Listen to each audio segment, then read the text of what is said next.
අම්මේ රායියේ කොණ්ඩේ ලස්සන.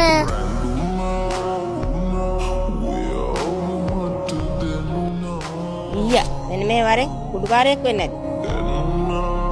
අම්මට සිරි පවන් අන්න බලාපන් කොලටි කොල්ලෝ පිළිවෙලකට ඉන්න මිනිස්සු නාම එහෙම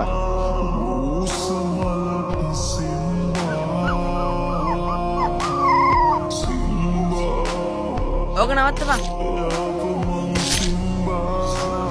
ඔබටත් මං එහෙම ගහන්නද? අඩෝ සක්කිලි වැඩ කරන්න එපා. අපි තමයි කුඩ්ඩෝ උඹලා හරි තනිතනේ. ඒව දැක්කේ නැද්ද?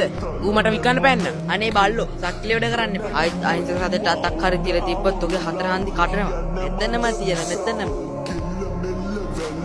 ඒ අම්මේ අයියට කුඩුකාරය කිව්වේ ඉන්න කවදාකවත් දෙන්නේ මිනිස්සු මනින්න එපා. ඒ අයිය කොණ්ඩේ පාට කරන්නේ නැත්නම් ලස්සනට වෙන්නේ නැති. අම්මේ අයිය නැත්තම් අහිංසක සතා මරනවා. ඒ අයිය පව්. සිතුවිල්ලම තමයි හැම දෙයකටම බලපාන්නේ. මනුස්සකම තියෙන්නේ හිත ඇතුලේ. නැතුව කොණ්ඩේ ගන්න පාට එකේ අඳින ඇඳුමක් නෙවෙයි. ඔයා ඒක හරියට තේරුම් ගන්න අම්මේ.